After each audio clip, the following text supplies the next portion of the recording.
While everybody is trying to compose their thoughts and grab the actual coffee, I have a question for Federico, who is already here.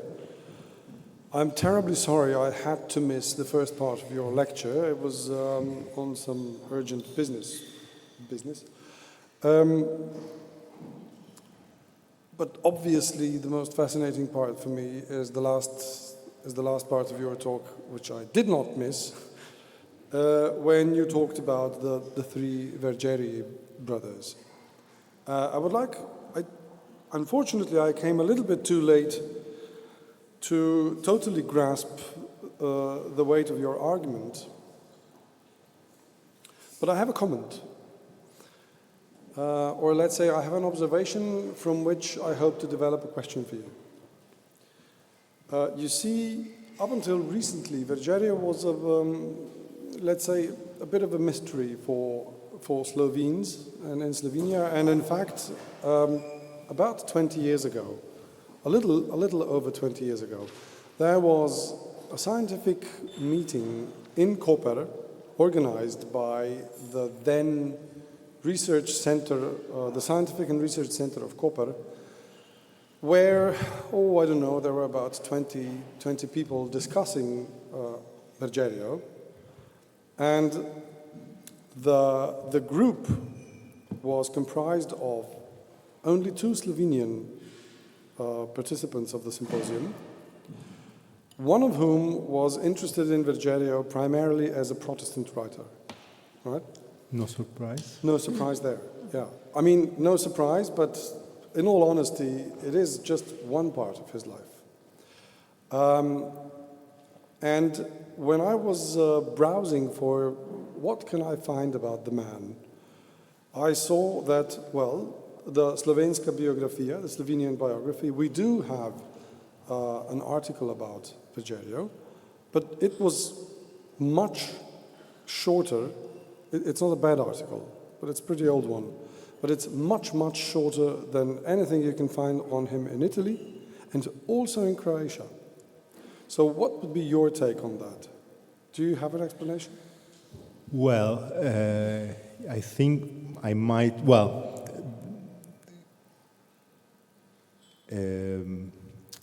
it's connected, of course, with the complicated historical situation of Koper and the linguistic aspects connected to it. Most likely, also if we see the quarrels with Primož Trubar, Vergerio knew a certain kind of northern Croatian. He was reasonable, able to understand Slovenian, let's say southern Slovenian, not the Maribor, not the Carniolan version, but he was able to understand southern Slovenian. He comes from this word, but let's say the family is Croatia-oriented, if we want to.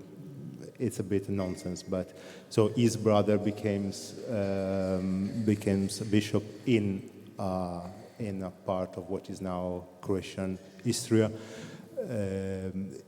His family connections up to a certain level are with the Croatian-speaking people. If research could be made in that respect, which is complicated by peculiar history of the notary's archives of Koper that that at one point vanishes, and we all know where it is, but we can't access it. We can now. Yes, still with difficulties, but and it's very little compared to what it was. But the Slovenian dimension of the family is connected with their lands, the lands they owned. We know that in certain parts they had owned that was cultivated by Slovenian-speaking labormen. So that is, in a way, the connection. But then again, and sorry, I'm speaking too much, the Slovenian connection is Primož Trubar, and it's, in a way, is a failing connection. They work together, but they end up not understanding really each other. But then, in general, with Vergerio, he has published so much. He has published 150 titles in his life, and recently Franco Pierno and I, we rediscovered a lost book, which is probably the last things he published, that he has a biography, an autobiography, a complete autobiography inside. And in general, the problem of this dimension with the Slovenian and Croatian word should be reconsidered. So that should be something that should be really studied, going through all the many autobiographical material dealing with this dimension. So let's say a regional dimension, how we saw Istria, then a linguistic aspect, how we saw, because this is something that comes in Vergerio works from quite early. So even as a nuncio, he think about the Slavonic-speaking part of Dalmatia, of Istria. I don't know if this long thing I have answered you. It was a bit of a trick question because I wanted to hear from you whether my theories are correct, and I think they are. I couldn't agree with you more. I couldn't agree with you more, but unfortunately there is also this political dimension. You must be well aware of the sad episode, the post-Second World War episode with the Ezuli. And there is this animosity still, unfortunately, and particularly in the northern Istrian part. There is still this animosity between the Slovenian-speaking population and the Italians. I don't know why, because culturally there's a lot of intertwining. But when we were presenting 5 years ago a book here, which I published actually, about Vergerio's Actiones Due Secretarii Pontificii, there was a direct question from the public. They said, "Why aren't you dealing with the authors that matter to Slovenia?" You know, and I was a little bit surprised because it was a question from a public that was not uninformed. So it is a pressing matter. Anyway, any more questions? I'm monopolizing the microphone. I have phone questions. Does it work? Or? It'll start working Okay. once you speak. Okay, so I have a question for Anne. I would also ask, first of all, for the language issue, and which language did they correspond with each other? So I suppose it's German or perhaps other languages. And then next question I have is, so this online encyclopedia is called of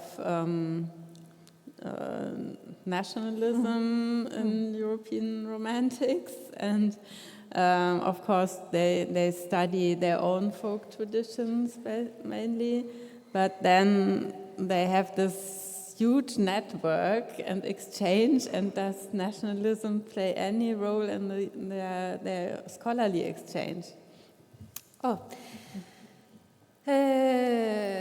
Yes, okay. So firstly, how they communicated. They communicated in a great variety of languages. So Jakob and Wilhelm Grimm, for instance, they read Norwegian as they read English and Finnish or whatnot. I mean, they were highly skilled when it comes to languages. So, and the thing you see that they send back and forth their newly published books by a speed, I must add, that is impressive, even for our standards. And they would complain, for instance, on their local libraries that hasn't, been able to get the books yet, and so on. But so Willem, as you said, well, they would write in German, but they would read Norwegian, and Asbjørnsen would obviously also know both. He published in German as well. So but they used a great variety of languages, and that was obviously something they needed to know in order to network. But so it was not Latin; it was vernaculars. Yes. And your last question was about the nationalism and networking. Yes.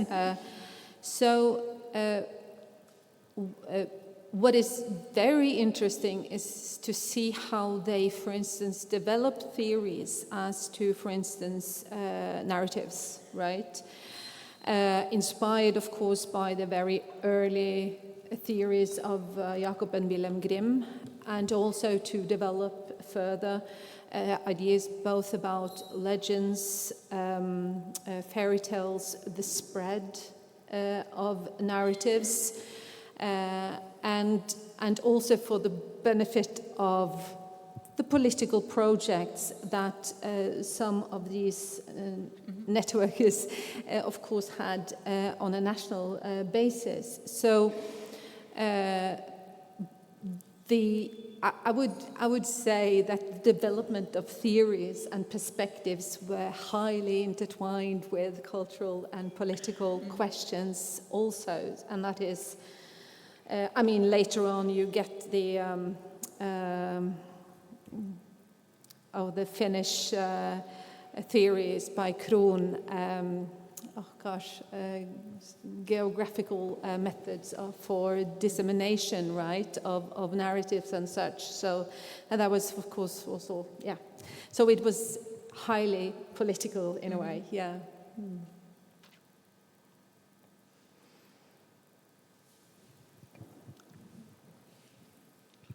Okay, thank you. I have one continuing question for Anne.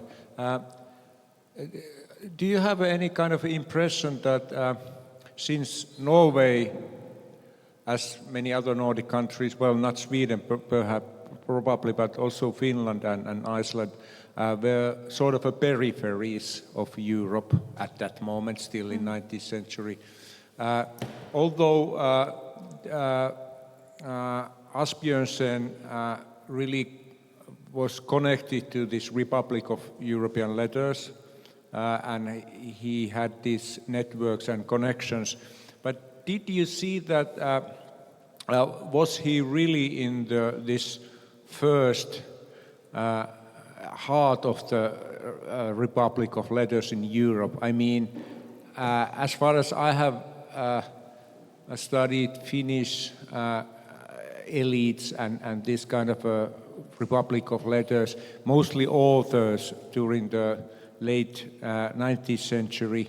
In a way, they connected first to the other smaller centers of Europe before they went to Paris or Vienna, etc. So, of course, this topic, I mean, this kind of a nationalistic folk story was a really big thing as you presented in your presentation. But still, was there something like that, that he still came from the European periphery? Thank you for that very interesting question, especially since the answer I will give you is probably not the one you expect. And the reason for this is several. Let's do a quick history of Norway. We got our own university first in 1813. So we've had a tradition for basically 1,000 years of traveling abroad if we wanted our education. And that was, of course, changing during the 19th century, but the intellectual milieu, if you could call it that, was this big in Norway. So if you had ambitions, you were bound to go abroad, and you were bound to network. And so the very small milieu of Norwegian intellectuals, mostly coming from Trondheim, Bergen, and Oslo, would travel abroad. They would do their education, some of them Oxford, Cambridge, others, most of them would go to Germany, and Wittenberg, and Lübeck. So they were not, backbenchers in that respect. And when it comes to the formation or the very early development of folklore study as a scientific discipline, for instance, during the 19th century, they were very much on hand with what happened. And Asbjørnsen and his fellows in Norway were quite early, actually, in terms of developing or in terms of contributing to the scientification of folklore. And also other disciplines. For Asbjørnsen's case, obviously natural sciences. He would eventually be a member of, I've counted because I've seen the diplomas in the archive, I think it was something like 15 different scientific societies all over Europe. A lot of them in Germany, though, but it's impressive, to say it the least, yeah. So he's highly underestimated. Yeah. Yes. May I ask you something to Anya?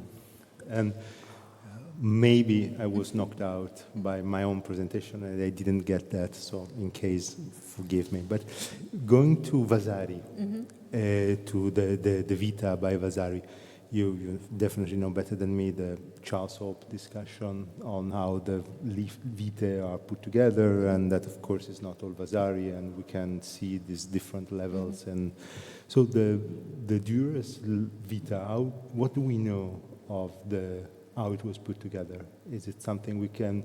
There are things that tell us that it was not a single man's work, that it was do we know something? I think, as I said, Vasari refers to the Lambert Lombard and other like testimonies, northern and this disciple of Giulio Romano for because he also mentions there are quite some mentions of Dürer in the Raphael Vita. But I think it's quite a lot of Vasari himself in this, because Dürer is the only German artist mentioned in this extent, and he has all his art theory of South and North embedded into this Vita in a Vita.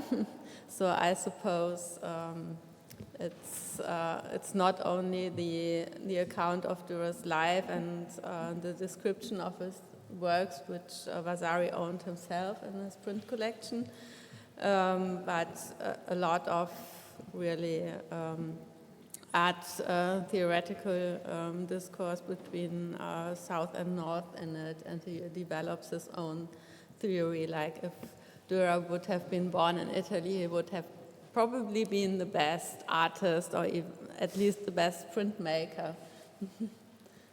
Yes, I was, thanks. I was referring to this. Charles Hope noted that there are linguistic refrains that show how sometimes Vasari intervenes. There is a change from the first person to the third. There are, but it was that kind of further research. Yeah, but it's interesting. Like also perhaps with other biographies, you should study if it's all like authentic. I've got an idea. Why don't we continue this over coffee all together? Good idea. Because I see that there are other questions in the public, but I suggest, in order to keep the whole conference timely, to continue this. I have questions also. But